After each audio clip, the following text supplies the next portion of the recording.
Bonjour Enrico Macias. Bonjour. Merci d'être avec nous. Alors tout le monde sait que vous êtes un chanteur, un artiste. Vous êtes le héros, le symbole des Pieds Noirs auprès de 60 ans de carrière française, mais aussi internationale. L'Algérie, c'est vous, quelque part. À quand remonte votre plus lointain souvenir en Algérie ? Le plus lointain, c'est quand on a pris le bateau pour venir en France avec toute ma famille. Il y avait mon père, ma mère, mes grands-parents. Mon frère, mon père et ma mère étaient déjà en France parce que ils cherchaient déjà à s'installer, parce qu'ils sentaient que l'Algérie allait se terminer pour nous. 1961. Ouais. Et donc, mon plus lointain souvenir, c'était quand on a pris le bateau. Le souvenir, quelque part, le plus émouvant. Oui, parce que... L'exode. L'exode, par exemple, moi, je voyais nous, les jeunes, c'était pas pareil, parce que on avait... dans notre tragédie, dans cette tragédie, on avait quand même un espoir de rencontrer une nouvelle vie, un petit peu... La France, c'était notre Amérique à nous, quoi, au départ. Puis, c'était plutôt pour les grands-parents. Les grands-parents, c'est une première mort. Ça a été une première mort pour eux, une première disparition. L'Algérie, pour eux, c'était leur pays. C'était leur pays. C'était leur pays, leur famille, voilà. Leur histoire. Ouais. Plusieurs générations vous ont suivi depuis, Enrico. Comment est passé le temps tout au long de ces décennies ? Il faudrait des décennies pour que je raconte. Parce que vous avez toujours en tête le souvenir de l'Algérie, de votre enfance, de votre adolescence algérienne. Vous savez, quand on a coupé nos racines, on y pense sans arrêt. C'est-à-dire, c'est comme quelque chose qui est inaccessible et à la fois, on a envie que ce soit accessible. C'est quelque chose de terrible parce que on a coupé nos racines, on a coupé notre vision sur l'avenir, tout était coupé, quoi. Tout était, et il fallait repartir à zéro. Et il fallait que mes parents et mes grands-parents s'en sortent. C'était difficile. C'était difficile. Et alors vous êtes né, Enrico Macias, dans la musique, le Mahalouf. La musique, ça vous rapprochait entre juifs, musulmans, chrétiens ? Vous savez, dans mon enfance et mon adolescence, même malgré la guerre d'Algérie, il n'y avait pas de problème entre les différentes communautés. Enfin, ce que j'ai vécu, moi. Et vous avez dit d'ailleurs, la guerre d'Algérie a été un immense malentendu. C'est vrai. Mais c'est plus que ça, quand même. Mais je voudrais répondre à la première question d'abord. Vous dire que quand on était jeune, les chrétiens, les musulmans et les juifs vivaient en parfaite harmonie. Par exemple, nos fêtes à nous, les chrétiens et les musulmans venaient assister. Nous, on allait pour les fêtes de Noël chez les chrétiens, et pour le Ramadan, on allait faire de la musique avec les musulmans. Donc, il y avait pas ce problème. D'ailleurs, même pendant la guerre d'Algérie, moi, j'avais des amis musulmans qui nous faisaient la guerre. Eh ben, on essayait de s'entraider quand même. Il y en avait qui nous disaient, attention, il va y avoir un attentat à tel et tel endroit. Et il y avait les gendarmes et les militaires qui couraient après certains de mes copains. Moi, je les prévenais aussi. C'est la fraternité, quoi. Hein. Il y avait une certaine fraternité qui a été, si vous voulez mieux, souillée par la guerre d'Algérie. Elle a été salie. Alors, elle a été salie. Et vous, Enrico Macias, le destin ne vous a pas épargné. Vous parlez de la guerre d'Algérie, 1961, l'assassinat de votre beau-père, Raymond Léry, cher Raymond à Constantine. Et après, en France, la mort de votre frère Jean-Claude, et puis celle de votre femme Suzy, et puis l'exil derrière tout ça. Qu'est-ce qui vous reste en tête de tout ça ? Je pense qu'il y a une éternelle dualité dans la vie de quelqu'un. Il y a des choses magnifiques qui peuvent arriver, comme par exemple mes triomphes dans la chanson, ma réussite. Et puis aussi le contraire, les tragédies d'avoir perdu cher Raymond. qui était pour moi mon maître et mon père spirituel. Et c'était le plus grand représentant de la musique arabo-andalouse. C'est lui qui m'a découvert, c'est lui qui m'a demandé de venir jouer de la guitare dans son orchestre, alors qu'il n'y avait que des chefs d'orchestre qui l'entouraient. Et moi, je jouais de la guitare avec lui. Quand j'ai perdu mon frère, c'était un deuxième moi-même que j'ai perdu. C'était l'unique frère que j'avais et je l'ai perdu. Et puis quand j'ai perdu ma femme, c'était la même chose, quoi. C'était une très très grande tragédie pour moi, très grande. Vous l'avez connue, vous aviez 15 ans. Hein. Oui, on se connaît depuis toujours, parce que moi je l'ai connue, elle était bébé. On était bébé, on était ensemble. On allait en colonie de vacances et tout quand on était enfant. Puis après, à l'âge de 15 ans, je tombais amoureux d'elle. Et elle voulait pas de moi. Et j'ai ramé pour qu'elle accepte. Puis après, on s'est fiancés. Puis quand on est venu en France, on s'est mariés. Et alors, cher Raymond Léris, Enrico Macias, son assassinat, c'est une rupture pour la communauté juive de Constantine. Oui, parce que en assassinant tonton Raymond, d'abord on a tué la culture algérienne, juive algérienne, parce que la culture algérienne se divisait en deux entre les musulmans et les juifs. Vous dites musulmans et juifs, hein, on précise, c'est important. Musulmans, juifs, là-dedans vous mettez pas ce qu'on appelait les Français.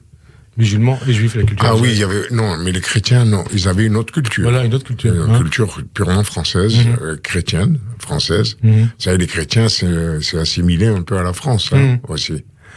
Mais alors, les juifs et les musulmans, on est des sémites. C'est pour ça que quand il y a des actes antisémites, je comprends pas qu'il y ait des musulmans qui pratiquent des actes antisémites. C'est comme si tuaient quelqu'un de leur famille, de leur famille aussi. Donc, oui, tout ça, c'est à discuter, c'est à analyser. Mais moi, c'est ce que je ressens. Et on était très liés par la musique. Parce que tonton Raymond était un très très grand représentant de cette musique et même reconnu par les grands notables de la musique arabo-andalouse, musulmans et juifs. Et alors, de cette enfance, de cette adolescence algérienne, c'est la musique qui vous reste en tête? Ou alors, c'est autre chose aussi, les odeurs, la nourriture, les plats, le couscous? Vous savez, pendant cette adolescence, il y avait la guerre d'Algérie.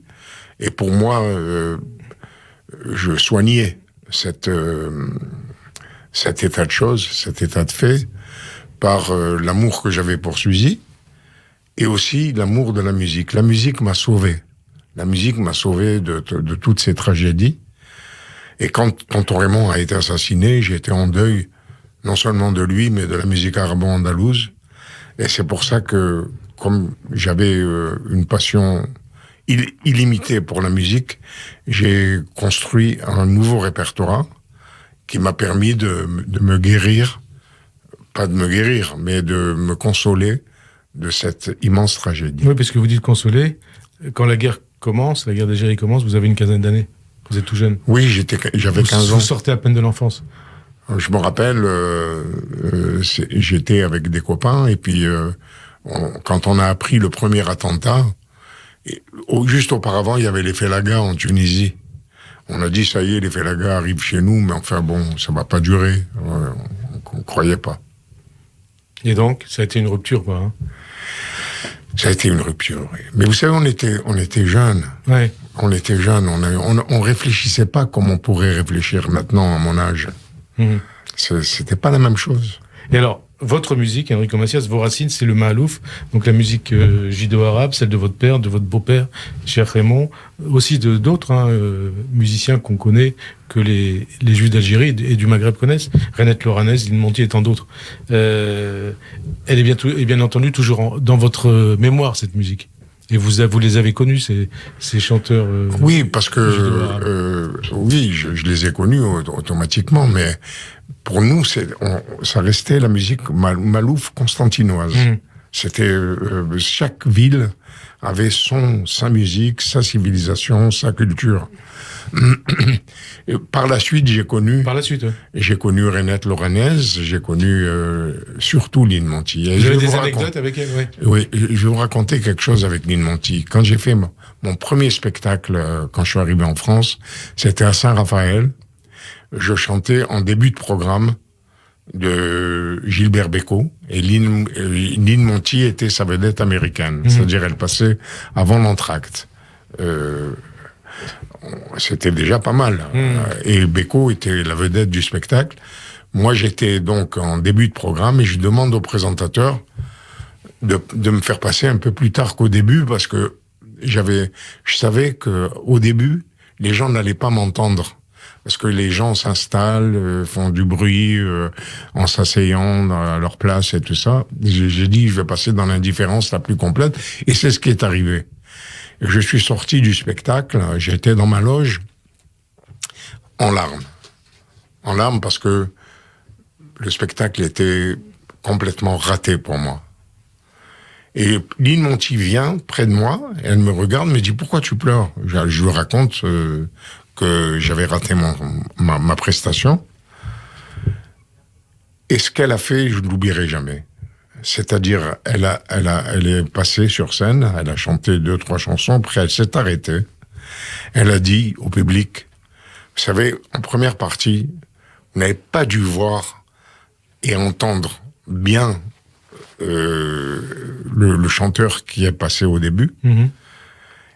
Et j'ai envie de faire quelque chose, j'ai envie de le faire venir sur scène, et j'ai envie qu'il vous montre ce qu'il est capable de faire. Et vous êtes monté sur scène? Je suis monté sur scène, j'ai fait des duos avec elle, j'ai chanté mes chansons aussi avec elle, et on a fait un triomphe tous les deux, et le lendemain, les journalistes ont écrit « Enrico Macias, une étoile est née ». Donc quelque part, Lynn Monty vous a aidé. Lynn Monty vous a aidé. Elle m'a beaucoup aidé. Quand je vous raconte cette histoire, c'est pas de la rigolade, c'est vrai. Elle m'a beaucoup aidé ce soir-là, oui. Elle vous a beaucoup aidé ce soir-là, donc c'était quelques mois sans doute, peut-être quelques années, je sais pas en quelle année ça s'est passé, ce spectacle à Saint-Raphaël. Donc c'était en 1962. 62, donc un an après votre arrivée en France. Et quand vous êtes parti de Philippeville, donc du port de Philippeville pour Marseille, c'est sur le bateau que vous avez composé Adieu mon pays. Et puis après, il y a eu 5 colonnes à la une.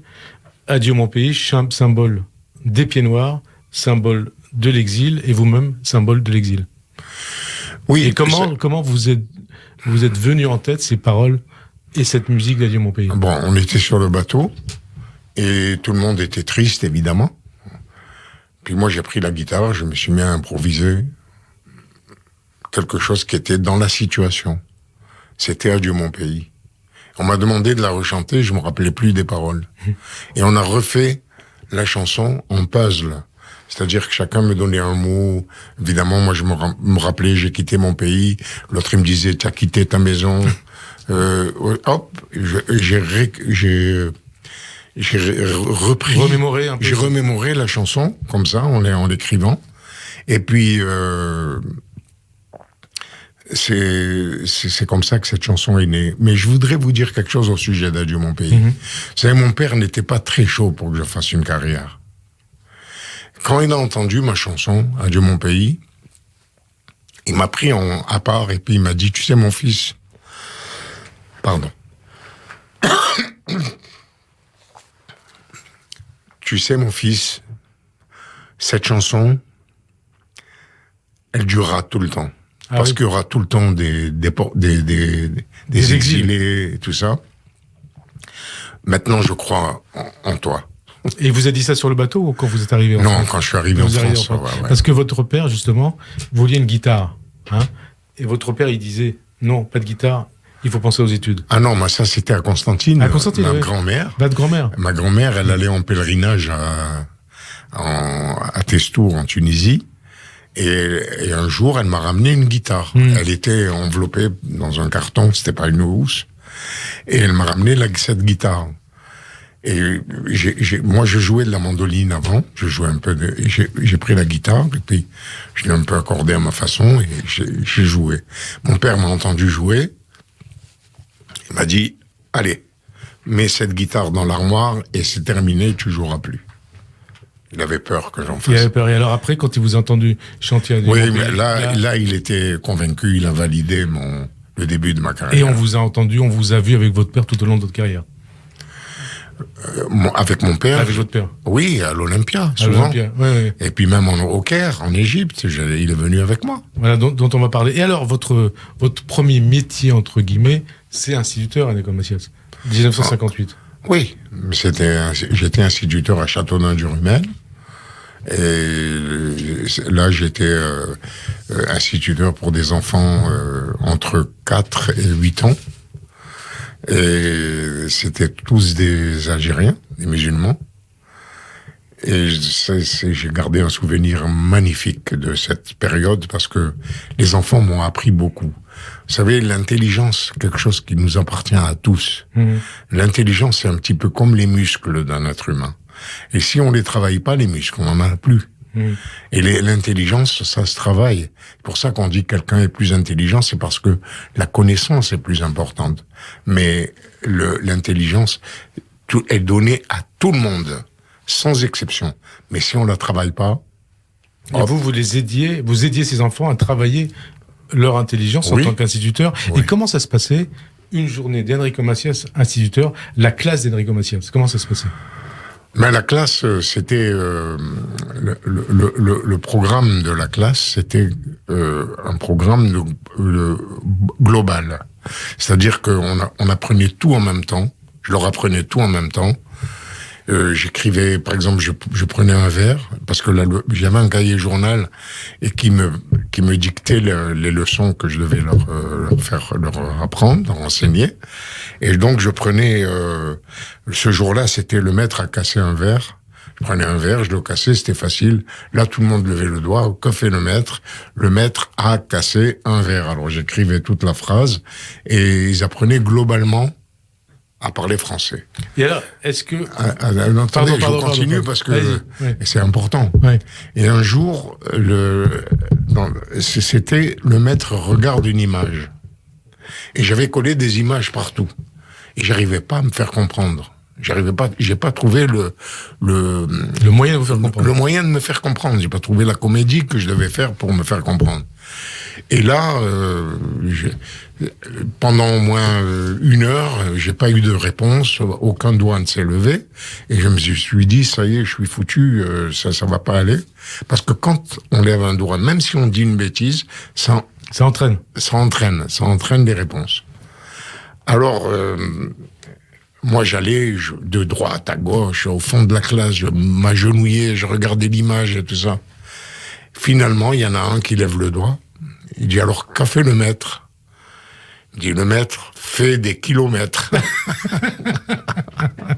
Et vous voyez que ça vous reste, hein? 60 ans après, vous l'avez toujours en tête. Ah, j'ai en tête. Vous l'avez en tête. Et est-ce que vous avez chanté? Est-ce que vous chantiez pour vos élèves? Oui. Ouais? Oui, j'avais une façon de les récompenser pour leur travail. Je donnais pas ni de notes, ni de bons points, ni de mauvais points. Mais le samedi, ceux qui avaient mal travaillé n'avaient pas le droit d'assister à un concert de moi. Avec la guitare, je leur chantais. La guitare comme celle-ci, hein, qui est sur la table. Voilà. Je chantais, à l'époque, je chantais pas mes chansons. Il n'y avait pas encore de chansons. Je chantais des chansons que je leur apprenais comme à la Clairefontaine, ou alors je leur chantais des chansons d'Aznavour, de Dalida. De l'époque, quoi. De l'époque, ouais. Voilà. Et vous saviez, vous ne doutiez pas, à l'époque, qu'Aznavour, Dalida, que tous ces gens-là, vous alliez les connaître ensuite, et que vous seriez à leur niveau, que votre carrière durerait aussi longtemps que 60 ans après, Enrico Macias serait toujours dans le circuit. Je ne pouvais pas me douter de ça. Non, je ne pouvais pas. Parce que vous savez, quand vous cherchez à le faire, ça n'arrive pas. Et ce genre de choses, ça n'arrive que si vous êtes complètement indifférent au calcul d'une carrière. C'est-à-dire, j'aimais tellement la musique. La musique, c'était tellement une passion pour moi que à chaque jour que je chantais, ça suffisait, la peine, ça suffisait pour vous satisfaire, pour vous satisfaire. Et alors, vous avez parlé, on parle de l'Algérie, vous avez souvent dit, de l'Algérie, il me reste les odeurs, il me reste aussi la lumière de la mer et du ciel qui se rejoignent. C'est vrai. C'est vrai parce que ce bleu-là de la mer, je l'ai trouvé nulle part ailleurs. Et le ciel aussi, le ciel bleu. Vous savez où c'est que j'ai remarqué ça? C'était à Bougie. Chaque fois qu'on allait à Alger, en voiture, on passait par Bougie. Et Bougie, c'est une ville où toutes les maisons sont blanches, étaient blanches. Et le ciel d'un bleu incroyable, limpide et tout ça. Alors j'admirais ça. Et vous l'avez toujours en tête, bien entendu. Ouais. Alors, ah oui, ce qu'on sait aussi, je crois, c'est que au début de votre carrière, vous avez voulu gommer votre accent. C'est vrai, ça? Non, c'est pas vrai. C'est pas vrai? Ce sont des gens... C'est des rumeurs. Non. On a mal compris ce que j'ai dit. C'est-à-dire que, par timidité, quand on m'appelait au téléphone, j'étais pas sûr de moi, alors je parlais doucement comme ça. Comment vous parliez? Qu'est-ce que vous disiez? Je disais allô, oui, j'écoute. C'est-à-dire, finalement, j'avais plus le même accent. Vous vouliez quelque part avoir un accent entre guillemets français. Oui, j'avais l'accent français à ce moment-là parce que j'étais timide. C'est comme si je m'incrustais dans une famille qui n'est pas la mienne, quoi. Alors, allô, oui, j'écoute. Et alors il disait, on sait qui c'est. Oui, alors les journalistes ont dit, vous avez voulu peut-être gommer votre accent. Non, pas du tout. C'est par timidité quelque part. C'est par timidité que je parlais comme ça, par pudeur aussi. Puis après, évidemment, j'ai toujours gardé mon accent. Parce qu'Enrico Macias sans l'accent, c'est pas Enrico Macias. Bien sûr, bien sûr. Mais quand vous écoutez chanter Dalida, c'est pareil. C'est pareil. Il y a un accent aussi. Ouais. Et alors justement, donc vous parlez de Dalida, Aznavour, Brassens, Brel, vous les avez connus, tout cela. Vous avez même fait des spectacles avec eux. Peut-être Ferré, Dassin, Distel, Johnny, Claude François. Donc, quels souvenirs vous avez d'eux? Est-ce qu'ils étaient tous sympas d'ailleurs, ces gens-là? La famille artistique, c'est une grande famille ou c'est pas du tout ça? Oui, c'est une grande famille. Ça dépend. Maintenant, il y en avait qui étaient un petit peu cabotins, qui étaient égocentriques, c'est vrai. Qui, par exemple? Ah, je donne pas de nom. Qui non. Je dirais pas. Mais en règle générale, moi, je me comportais de telle façon que on était tous à égalité. C'est-à-dire, il n'y avait pas un complexe ni d'infériorité, ni de supériorité. J'avais du respect pour les autres artistes et je demandais la même chose pour eux, pour moi. Et de toute façon, vous avez été respecté. Ah, moi, j'ai été très respecté. J'ai été même adopté par ces grands chanteurs. Par exemple, Brassens me disait, tu peux venir à la maison, chez moi, j'habite là, la porte est toujours ouverte, tu rentres. De toute façon, les chats me préviennent quand il y a quelqu'un qui arrive, ne t'inquiète pas, tu rentres, tu es chez toi. Brassens me disait, il y a Aznavour qui passe à l'Olympia, pour la première, j'ai envie d'aller avec toi parce qu'il était très timide, hein.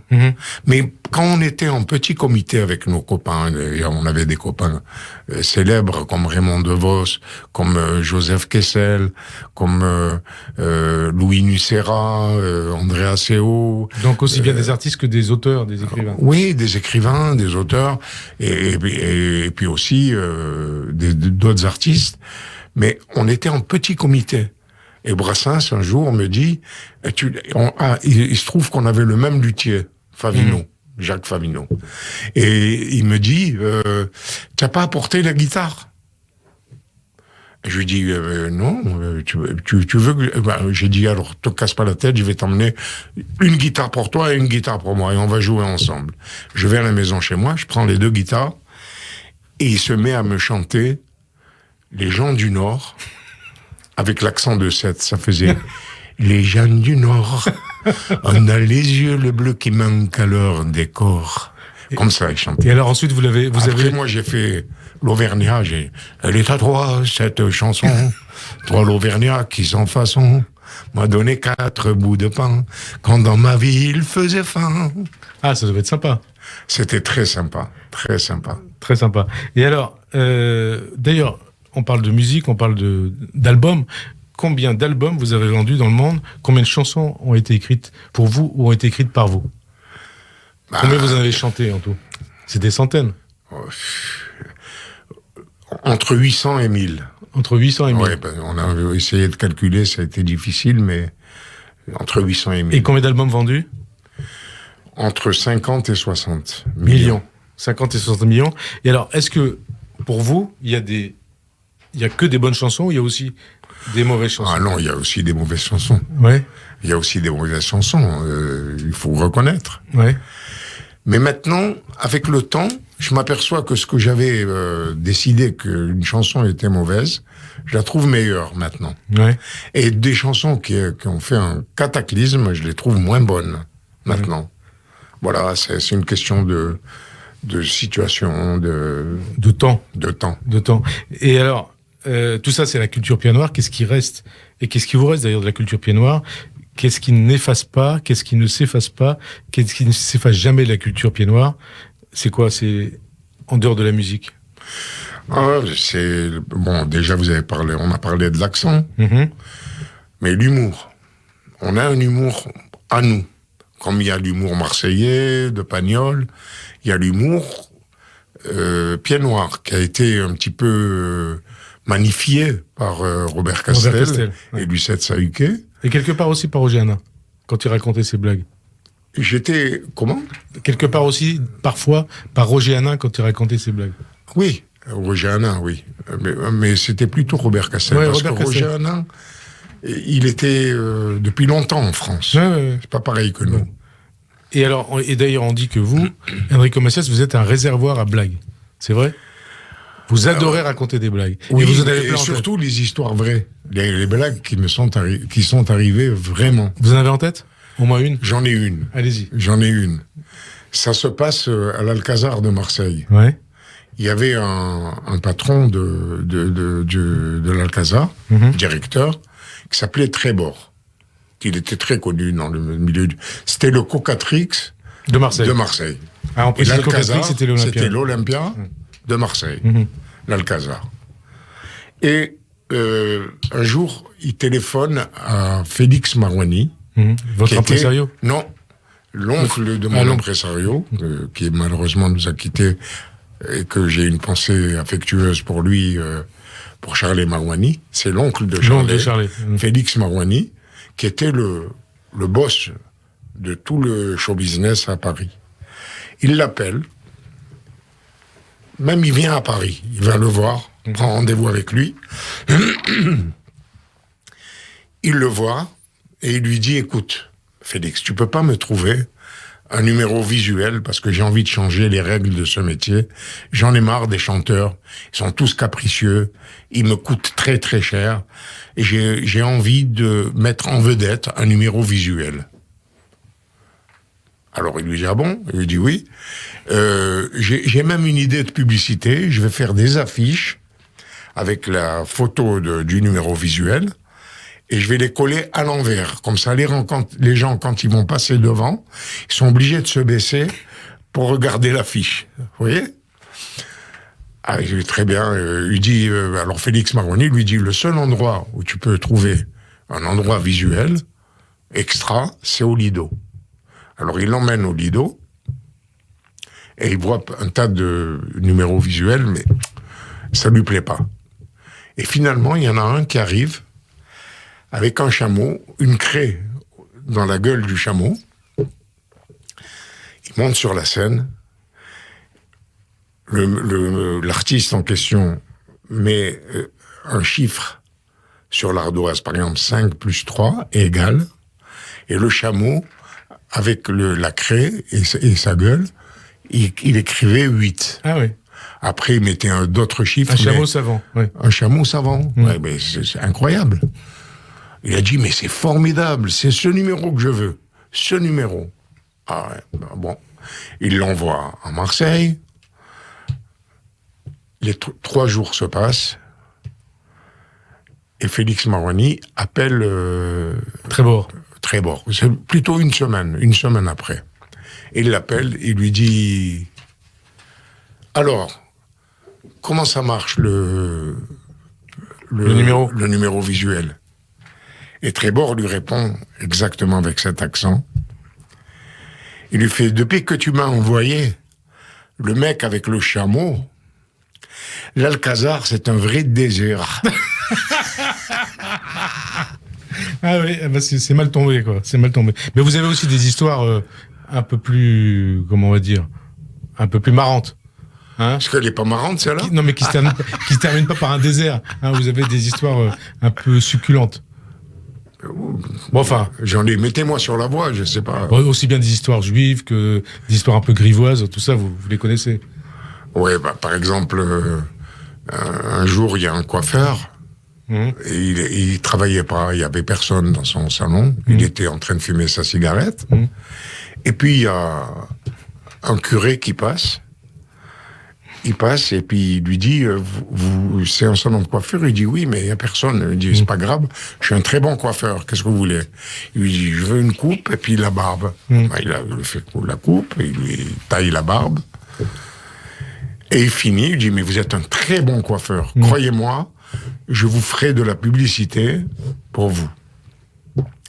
Toutes les semaines, à l'église, le dimanche, pour la messe, je parlerai de vous comment on appelle les gens aux gens qui viennent pour écouter pour la messe, quoi. Oui, pour la messe.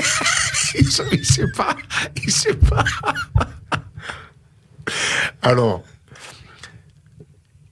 Merci. Alors, il dit, combien je vous dois? Il lui dit, écoutez, avant que vous n'arriviez, j'avais personne. Alors, je vais pas vous prendre à vous quelque chose pour ma prestation. Ça me fait plaisir. Vous êtes le représentant de la religion chrétienne et allez-y. Et ça me fait plaisir. Je dis, merci. Vraiment, j'oublierai pas. Je ferai ce que je vous ai dit. Vous allez voir. Merci beaucoup. Le lendemain, il ouvre le rideau. Il ouvre le rideau. Le rideau de son salon, hein. Ah oui, le rideau de son salon. Il se tourne et il voit un sac avec une enveloppe.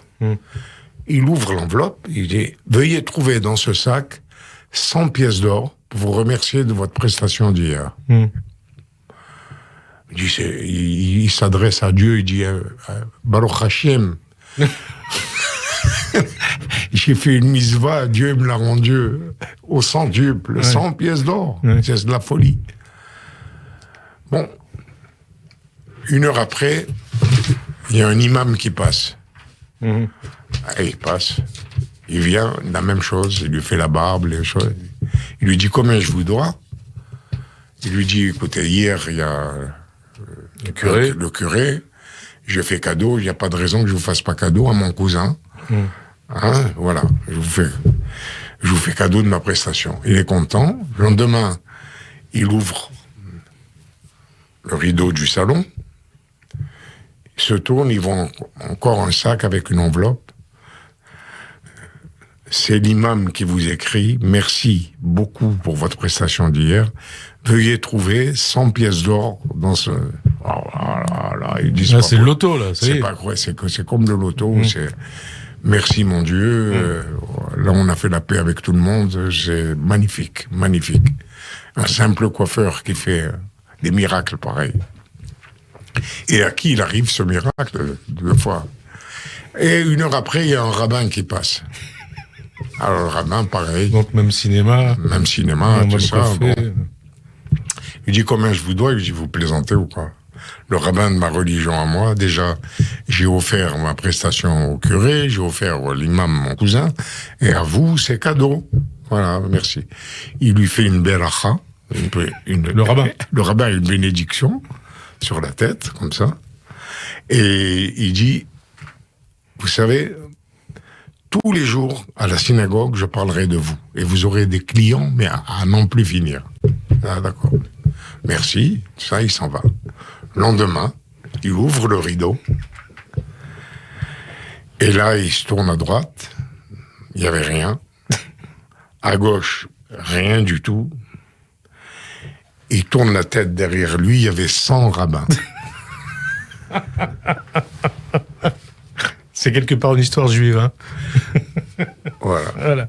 Alors, autre chose, Enrico Macias, votre prénom hébreu, c'est Chaim, la vie. Oui. La vie. Et la vie, tout est lié à la vie, le partage, l'amitié, la générosité, et puis il y a aussi la famille. C'est essentiel chez vous, toutes ces valeurs. Générosité, partage et la famille. Je suis pas pétain, moi. Hein. J'ai pas dit travail, famille, patrie. Hein. Non, mais presque. Non, la famille, c'est quelque chose. Je sais. Oui, c'est important pour moi. Ce sont des valeurs que j'ai. Et l'amitié aussi, bien sûr. Et l'amitié, évidemment. Tout ça, ça amène à avoir des idées de partage et de fraternité avec le monde entier. Parce que quand on vit de cette façon, à l'intérieur d'une famille ou avec des amis, ça nous amène à penser que la fraternité peut exister. Et vous êtes croyant, Enrico Macias, vous croyez en Dieu? Oui, je crois en Dieu, oui. Ouais. Absolument. Et c'est quoi Dieu pour vous? Alors, Dieu pour moi, c'est la connaissance. Plus on apprend, et plus on se rapproche de Dieu. Dieu, c'est la lumière de tout ce qu'on a, de tout ce qu'on ne sait pas. Et Dieu, pour moi, c'est quelque part, nous avons Dieu en nous, en chacun d'entre nous. Quand Dieu a créé l'humanité, il a mis une âme, il a donné une âme à chacun d'entre nous. Et dans cette âme, il a mis un petit peu une étincelle de son âme à lui. Et donc, on a Dieu dans notre tête. Dieu, c'est la connaissance, c'est aussi la bonne conduite et tout ça, la conscience de tout ce qu'on fait. Et alors, vous avez connu l'antisémitisme dans votre carrière, dans le milieu artistique ou pas? Ou vous avez juste subi des campagnes antisémites, vous en avez subi?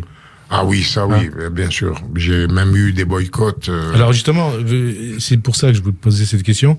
Il n'y a pas si longtemps, c'était en février 2019, vous aviez programmé un spectacle à Casablanca, et un obscur conseiller municipal LFI de Seine-Saint-Denis, je cite son nom, Majid Messaouden, avait appelé au boycott de ce spectacle à Casablanca. Le spectacle a eu lieu, et vous avez d'ailleurs souvent dit, l'antisémitisme, il faut le combattre, pas le fuir. Il faut jamais fuir l'antisémitisme. C'est vrai que ce jour-là, il y avait quelques personnes qui manifestaient sur les conseils de ce Majid. Et dans la salle, il y avait quand même plus de monde que ceux qui manifestaient. Donc, j'ai quand même réussi à faire mon spectacle. Et puis, il a été maintenu, surtout, oui. Il a été maintenu avec une salle complète. Je crois qu'il y avait 2000 personnes, si je me trompe pas. Il y avait 2000 personnes. Moi, j'ai eu peur que les gens avaient une certaine réticence à venir me voir. Mais finalement, ils sont venus. Et c'est passé. Mais j'ai eu aussi des boycotts du Front National à Marignane. J'ai eu un boycott terrible où j'étais obligé d'annuler mon spectacle, de ne pas y aller. Ils menaçaient les gens qui achetaient les billets. J'ai eu un autre boycott à Roubaix. Et là, les tanks sont venus pour ma sécurité. Parce qu'il y avait des gens qui voulaient tuer le directeur de la salle, la directrice. C'était très, très grave. Et moi, j'ai maintenu le spectacle. Et tout le monde est venu de chaque coin de France me soutenir et sont venus dans la salle me soutenir pour ce soir-là. Parce que j'ai maintenu le spectacle. Et ce qui a sans doute beaucoup marqué votre vie, votre carrière d'ailleurs, c'est cette rencontre avec Anwar el-Sadat. Nous sommes en septembre 1979. Donc après la signature de l'accord de paix avec Israël, avec Begin, et il vous convie à chanter au Festival de la Paix, au pied des Pyramides, et là, devant 2000 personnes. 2000 spectateurs. Non, 20 000. 20 000, oui, 20 000 spectateurs. Et vous n'avez pas rechanté dans un pays arabe depuis 1963, si je ne me trompe pas. C'était le Grand Pardon, Enrico, quelque part. Le Grand Pardon, la preuve que la musique est surtout un langage universel. Oui, surtout de la part du président du plus grand pays arabe hostile à Israël, qui venait de faire la paix alors que un an avant, où quelques années avant, il était en guerre contre Israël. Donc on était 6 ans après la guerre de Kippour. Hein. Oui. Et donc, il m'invite. J'étais content. Je suis arrivé. Et j'ai rencontré le président Sadat dans sa propriété à Ismaïlia. Et il m'a reçu comme un roi, quoi. Et j'étais content. Il m'a dit que son action vis-à-vis des Juifs et d'Israël était irréversible et que je fasse passer son message dans le monde entier. Et il a payé de sa vie et vous avez écrit cette chanson, Un berger vient de tomber, en 1981. Voilà, bien sûr. Alors, donc l'Égypte, vous avez visité d'autres pays arabes, mais jamais l'Algérie. Jamais vous n'êtes retourné en Algérie. Vous avez été le symbole de l'exil et il y avait eu une invitation Bouteflika qui n'a pas été concrétisée. Je suppose que c'est une douleur, une souffrance pour vous. De vous dire, peut-être jamais je retournerai en Algérie. Non, parce que ma cicatrice commençait c'était quand même depuis 1962 et jusqu'au l'an 2000, la cicatrice commençait à se cicatriser. Mm-hmm. Et là, d'un coup, je reçois une invitation de Bouteflika et puis ils font marche arrière. Là, j'ai eu mal. Plus que la première fois. Première fois parce que on était dans un mouvement collectif qui concernait tout le monde. Voilà, qui concernait tout le monde. Et là, moi, personnellement... Et là, on vous dit non. On me dit, non, vous venez pas. Alors là, c'est quand même terrible. Et alors... et puis vous avez dit alors aussi, par rapport à cette actualité, c'était en 2017. Vous aviez dit, si Marine Le Pen est élue, je quitte la France, et vous avez parlé à ce moment-là de faire votre alia. Si en 2022 elle est élue, vous faites pareil? Vous quittez la France? Ah oui. Oui? Ah oui, je reste plus. Vous allez où, en Israël? Je sais pas où j'irai, mais bien sûr, si c'est ça. Israël, de toute façon, c'est la seule destination qu'un juif dans du monde peut avoir, peut espérer, parce qu'avant, quand on était persécuté, c'était Auschwitz. Maintenant, heureusement qu'on a Israël. Mais il faut pas aller forcer, il faut aller de son plein gré en Israël. Donc, si Marine Le Pen est élue en 2022, la France est finie. Ah oui. Mais je crois pas qu'elle sera élue. 60 ans de carrière, ça pèse l'âge pour vous, Enrico Macias? Comment? 60 ans de carrière, est-ce que ça pèse l'âge pour vous? Les années qui passent? Non, au contraire, je remercie la Providence et Dieu, puisqu'on m'avait demandé si j'étais croyant, je crois en Dieu à cause de ça aussi. De m'avoir permis de vivre jusqu'à présent. Et à l'âge, je vais avoir bientôt 82 ans. Et je suis toujours en haut de l'affiche. Mm-hmm. Je me réveille toujours avec... Combien, 26, 27 Olympia? Ouais, 26, 27 Olympia. J'ai donc... tous les jours, je me réveille en espérant faire une bonne émission de radio, une émission comme celle-là, une interview avec un grand journal ou une télévision ou un truc, un spectacle, un gala, un concert, quoique en ce moment c'est un peu dur avec le Covid.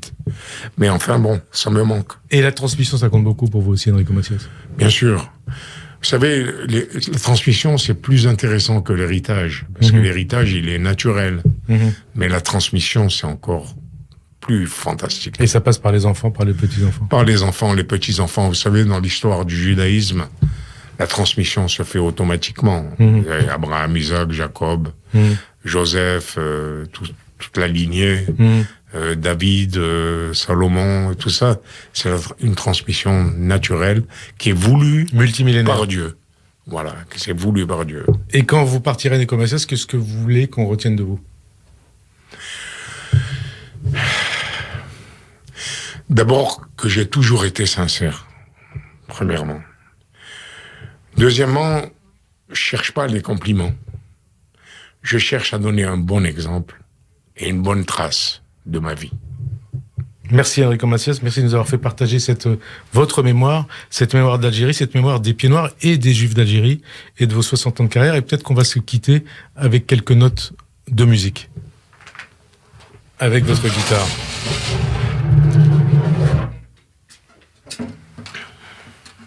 Donc Enrico Macias à la guitare.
très émouvant, Enrico Macias. Quand je vous entends, quelque part, je pense à mon père qui était d'Algérie et qui aurait aimé vous entendre. Quand je vous entends, je pense à mon père qui était d'Algérie et qui aurait aimé vous entendre. D'accord, merci. Merci.